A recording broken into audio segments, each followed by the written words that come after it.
Hi,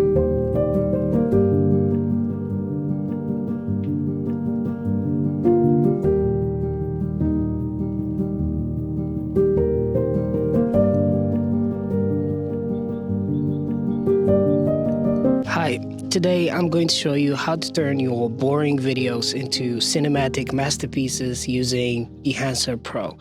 For full transparency, Dehancer team reached out to me and gave me full access for the plugin to test it out and to give my honest opinion on the plugin. Whenever I shoot digital footage, it often looks too clean and lifeless, lacking that rich, organic feel of a real film. I've tried using it LUTs and tweaking colors manually, but it never captures the depth and texture that I'm looking for. That's where Dehancer comes in. It's a film emulation plugin that doesn't just slap a filter on your footage. It actually mimics the entire photochemical process of a real film, which features like halation, bloom, grain, and print emulation. It gives my footage that normal cinematic look without hours of manual adjustments. Now, instead of fighting to make a digital video feel like a film, I just get the look that I want with just few tweaks. Plus, it's available as a plugin for Premiere Pro, DaVinci, and iOS, and even online, so you can apply the film magic no matter where you edit. So I've been using Dehancer Pro for a month now, and during my experimentation I think I got a good grasp of how everything works in that plugin. So today I'm going to be showing you how the Premiere Pro and After Effects version of the plugin, how it works, and also the online version for the photo editor. So without further ado, let's go to our PC and let's start editing. Okay, here in our PC, I just opened Premiere Pro and also imported this clip, and it's shot with a DJI Mini 4 Pro while I was on a trip, and it have a color profile of D-Log3, and yeah, as you can see, it's just as simple and it's really grainy. So we're going to start from here. And the first thing that I would love to do before any color grade is create an adjustment layer. So go to here and click on the color adjustment layer and then press OK. And just drag and drop adjustment layer inside your sequence and just put it up here. So this is where we're going to apply the effect, the Dehancer. So go to your effect and go to Dehancer. And if you search for Dehancer, you will get this effect and just drag and drop it into the adjustment layer. So there you go. Here, the first thing we see here is all these features like input, film developer, up to a lot. It's a lot. And the first thing that I would love to do is just go to the input. And in the input, as you can see, there is a source. And in the source, the default option is this Rec 709, but you can also go to choose camera and choose your camera, the one that you shoot with. And Dehancer have a lot of camera options here, but I didn't find the DJI Mini 4 Pro here. As you can see, it's just DJI Action Air, but I couldn't find So the workaround for this, when you can't find your camera in the input, is to convert your footage into Rec 709. And luckily with DJI Mini 4 Pro with the drone, I found a LUT that is working to convert it to a Rec 709. So I just downloaded quickly, and you can, after you select your original clip, let's turn this on off for now, and after you click on your original clip, go to your lumetri color here, and in the lumetri color in the input LUT, I just downloaded this D21 log C, and generally what this does is it just converts this footage into Rec 709, and you can find for your specific camera to convert it into Rec 709, or if you can't find a LUT for your camera, you can simply just manually adjust the contrast and the highlights, and that should be enough. But here, even after I adjust, I would like to tweak a little bit of the contrast and the highlights. So I'm just going to reduce the highlight a little bit because I see a lot of white color here. So and even reduce the white a little bit, just a small touch, something like this. So yeah, this should be enough for the first tweaks. And after you do that, just let me turn on the adjustment layer and also go to the Rec 709, and let's start editing the real deal. Okay, here we have a lot of options. For example, here the temperature, we can adjust the temperature a little bit. And but before I do any tweaks here, I would love to go to the film and also choose a profile, a color profile for any type of camera. And usually the Kodak versions are really good and I like using them. So I just kind of look for the one that matches with the vibe that I'm looking for.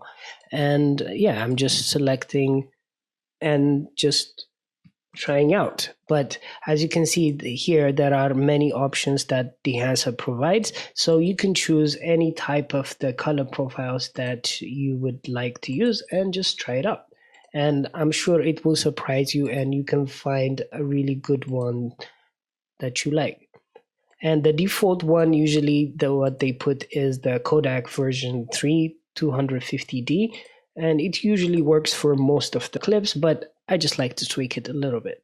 So I'm going to use this Kodak version 350D. And also you can hear with this push pull EV, you can manually adjust how much pressure you want to put on the profile. For example, if you increase it up to 2, it will enhance the effect of this Kodak vision. And if you make it 2, it will completely erase it. So I just like to keep it on default mode and just move on to the next one.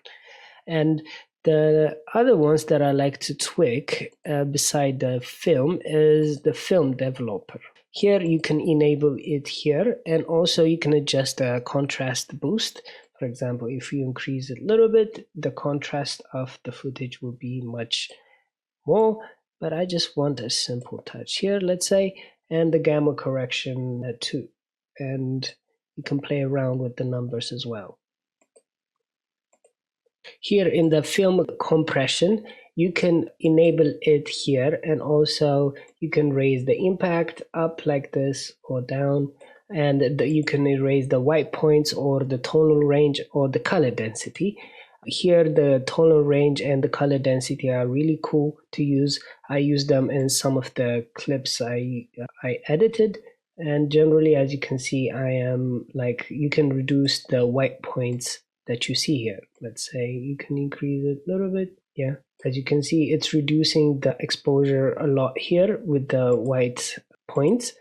And also here the color, the impact, you can play around with it as well, something like this. Yeah, and the tonal range too, you can play around with the numbers. Yeah, and also the color density. Let's see if we reduce it. Okay, after we can go to the expand, and let's take a look what it have here. In the expand, it adjusts the black and white points for better tonal range and contrast. And you can reduce the white here or increase according to the numbers. And yeah, depending on your footage, just tweak the numbers and till you get the right approach. I think I would love to see more of the black, and let's see, something like this. I can see a lot of contrast now here, and that's good. And here on the profile, you can choose the normal one or the Luma, depending on your preference, you can choose. Okay, here on the print, you can choose here if a linear, Xenon film log, Fujifilm, Kodak, and usually I just like to use the same film emulation I used here. So for example, we used the Kodak one, so let's try the Kodak one here, the glossy paper type of stuff. Yeah, this looks good. And also a little bit take out the whites and also increase the exposure a little bit. Maybe it's a little bit overexposed. So I'm just going to play with this one and increase the contrast, and decrease it, and the color density. Yeah, and the rest I just like to leave the default value on. And here the color head. You can actually color grade your footage in Dehancer Pro here on the color head, but you can also put, like I showed you, some LUT or some on the footage itself without the Dehancer Pro. But Dehancer also have its options when you where you can color grade your footage inside the plugin. But since we already adjusted some of the little bit colors, you can leave it default, but also you can turn it, enable it, and play around with the numbers. For example, we can take the shadow tone, let's say brighter, something like this.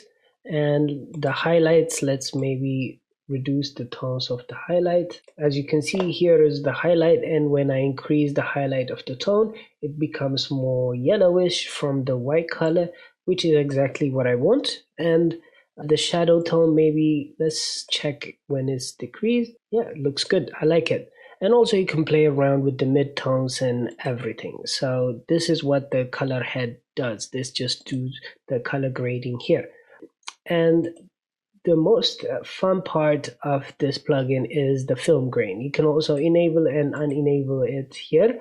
And here in the profile, you can choose a lot of 65mm ISO to 500, 88mm ISO to 50.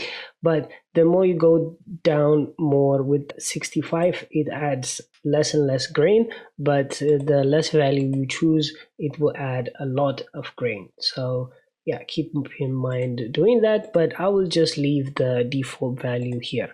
And also let's go to in the halation. I'm going to enable it, and you will see the effect of the halation. It will give it this reddish outline on the highlights. And you can, if you turn on the mask mode, you can actually check out which parts of the halation affecting. I don't know if you can see it, but here it's like there is some red points. And if you change the value, let's say to 8mm, you can see a lot of points being affected with this halation. But I think the default value is good, and I'm going to turn off the mask mode.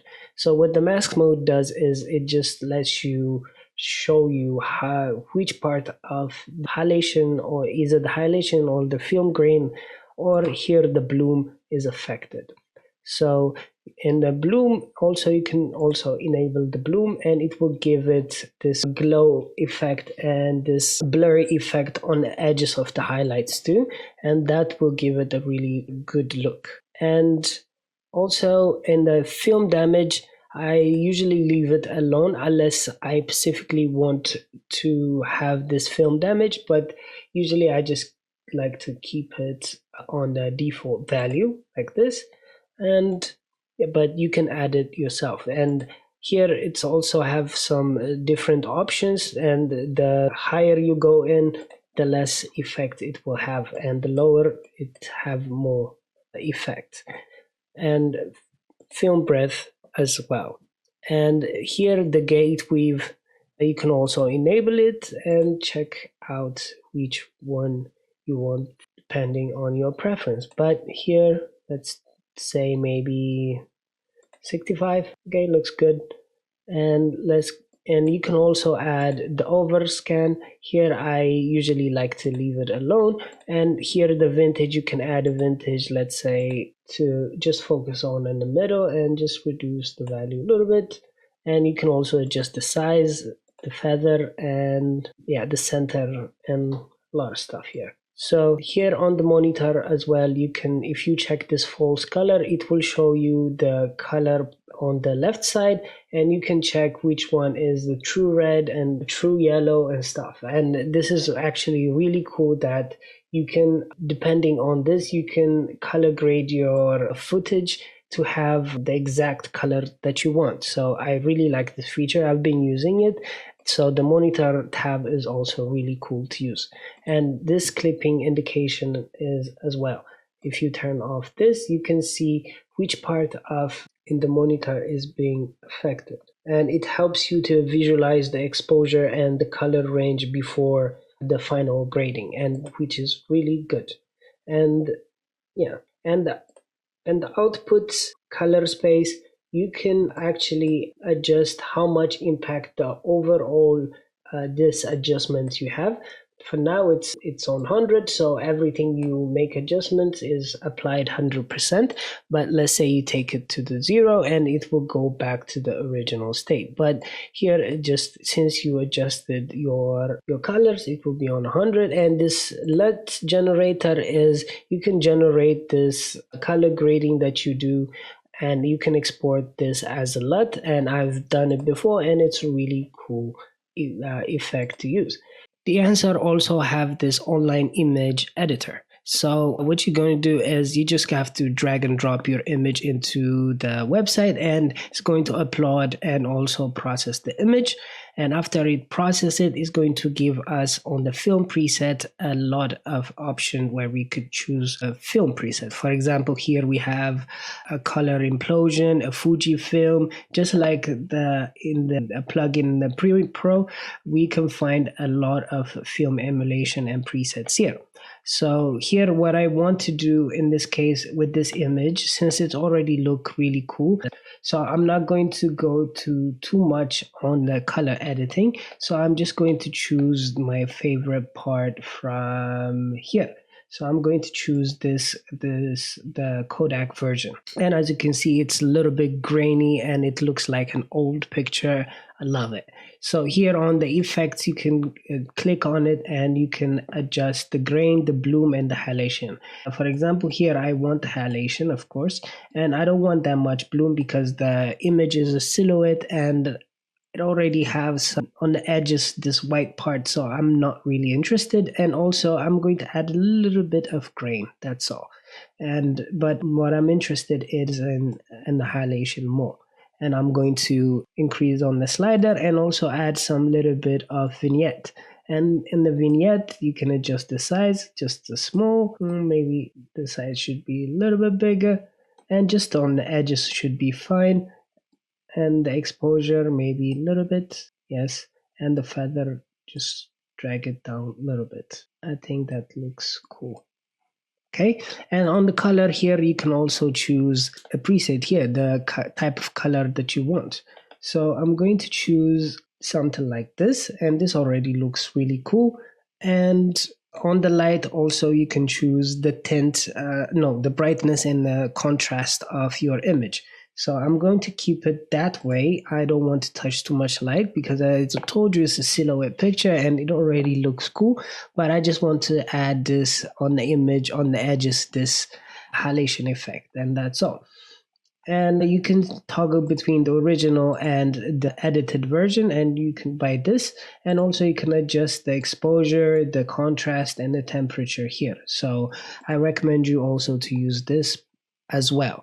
So this is what I have for you guys, and I hope you like this video and you got some value out of it. And if you decided on buying Dehancer, I know it's an expensive plugin, but it's really worthwhile and it could save your time if you can afford it. And if you decided to buy, make sure to use the code Robel. You will have 10% off, and also you can support this channel, and I'll be able to make videos like this in the future. So I'll see you guys in another video and with another concept. Until then, love you guys. Bye.